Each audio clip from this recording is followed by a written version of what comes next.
आज हम आपको माता कात्यायनी की कथा और पूजन विधि की जानकारी देंगे। यह नवदुर्गा का छठा स्वरूप है, जिनकी पूजा नवरात्रि के छठे दिन की जाती है। माँ कात्यायनी का स्वरूप एवं महत्व इस प्रकार है। माँ कात्यायनी का स्वरूप अत्यंत भव्य और दिव्य है। वे सिंह पर सवार हैं और उनकी 4 भुजाएं हैं। दायां ऊपर वाला हाथ अभय मुद्रा अर्थात भय मुक्ति का आशीर्वाद देता है। दायां नीचे वाला हाथ वर मुद्रा अर्थात वरदान देने की मुद्रा में है। बायां ऊपर वाला हाथ कमल का फूल धारण किए हुए है। बायां नीचे वाला हाथ तलवार या खड्ग धारण किए हुए है। माता कात्यायनी की पूजा विधि इस प्रकार है। प्रातः स्नान कर शुद्ध वस्त्र पहने और पूजा स्थल को सजाएं। माता कात्यायनी की प्रतिमा या चित्र स्थापित करें। धूप, दीप, चंदन, अक्षत और पुष्प अर्पित करें। शहद का भोग माता कात्यायनी को अति प्रिय है। पूजा करते समय इस मंत्र का जाप करें, ओम देवी कात्यायन्ये नमः, या फिर इस मंत्र का जाप करें, चंद्रहा सोज्ज्वल करा शार्दूल वरवाहना कात्यायनी शुभ दद्या देवी दान वघातिनी। माँ कात्यायनी को शक्ति, साहस और धर्म की रक्षा का प्रतीक माना जाता है। यहाँ माँ कात्यायनी की कथा विस्तार से दी गई है। माँ कात्यायनी के नाम और जन्म से जुड़ी 2 मुख्य कथाएं प्रचलित है। पहली कथा इस प्रकार है। पौराणिक कथा के अनुसार कत नामक एक प्रसिद्ध महर्षि थे, जिनके गोत्र में महर्षि कात्यायन का जन्म हुआ। महर्षि कात्यायन परम तपस्वी और देवी भगवती के परम भक्त थे। उनकी प्रबल इच्छा थी कि देवी भगवती उनके घर पुत्री रूप में जन्म लें। इस इच्छा की पूर्ति के लिए उन्होंने कई वर्षों तक घोर तपस्या की। महर्षि की इस एकनिष्ठ तपस्या से प्रसन्न होकर माँ भगवती ने उनकी प्रार्थना स्वीकार कर ली और उनके घर पुत्री के रूप में जन्म लिया। चूंकि देवी ने महर्षि कात्यायन के घर उनकी पुत्री के रूप में जन्म लिया था और सबसे पहले महर्षि कात्यायन ने ही उनकी पूजा की थी, इसलिए वे कात्यायनी कहलाईं। दूसरी कथा इस प्रकार है।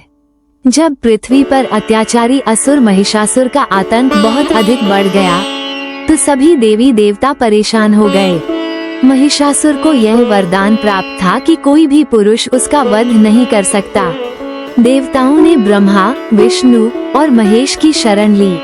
तब त्रिदेवों और अन्य देवताओं ने अपने अपने ऊर्जा का एक अंश निकालकर एक स्थान पर केंद्रित किया। देवताओं के इस संयुक्त तेज के पुंज से एक अत्यंत तेजस्वी, भव्य और दिव्य देवी प्रकट हुई। ये देवी शक्ति का वह रूप थी जो महिषासुर के विनाश के लिए अवतरित हुई थी। सभी देवताओं ने उन्हें अपने अपने अस्त्र शस्त्र भेंट किए। भगवान शिव ने त्रिशूल, विष्णु ने चक्र और हिमालय ने उन्हें सवारी के लिए सिंह प्रदान किया। अस्त्र शस्त्रों से सुसज्जित सिंह पर सवार होकर माँ कात्यायनी ने महिषासुर का वध करने के लिए प्रस्थान किया। माँ कात्यायनी का रणभेरी स्वरूप अत्यंत विकराल और तेजस्वी था। उनकी भयंकर गर्जना से तीनों लोक कांप उठे। महिषासुर, जो अपनी मायावी शक्तियों के कारण कभी भैंस तो कभी अन्य रूप बदल लेता था, युद्ध के मैदान में आया। माँ कात्यायनी और महिषासुर के बीच भयंकर युद्ध हुआ। देवी कात्यायनी ने अपने दिव्य अस्त्र शस्त्रों से महिषासुर की सेना का संहार किया और अंततः जब महिषासुर भैंस महेश का रूप बदलकर आया, तो माँ कात्यायनी ने अपने चरणों से उसे दबाकर त्रिशूल से उसका वध कर दिया। इस प्रकार माँ कात्यायनी ने महिषासुर का संहार करके तीनों लोगों को उसके आतंक से मुक्ति दिलाई। इस पराक्रम के कारण ही माँ को महिषासुरमर्दिनी भी कहा जाता है। कात्यायनी व्रत और ब्रजमंडल की अधिष्ठात्री देवी कथा। श्रीमद्भागवत पुराण के अनुसार ब्रज की गोपियों ने भगवान कृष्ण को पति रूप में प्राप्त करने के लिए कालिंदी यमुना के तट पर पूरे मार्गशीर्ष मास में देवी कात्यायनी की पूजा और व्रत किया था।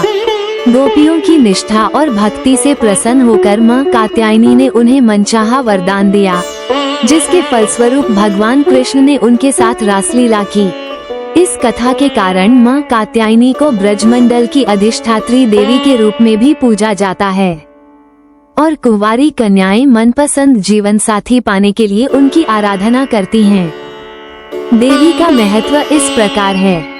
इनकी उपासना से भक्तों को अर्थ, धर्म, काम और मोक्ष चारों फलों की प्राप्ति होती है। माँ कात्यायनी की पूजा करने से भक्तों के रोग, शोक, संताप और भय नष्ट हो जाते हैं। उनकी कृपा से जन्मों के समस्त पाप भी मिट जाते हैं। माता की आरती करें और साहस, विवाह, सुख और विजय की प्रार्थना करें। ओम देवी कात्यायन्यै नमः।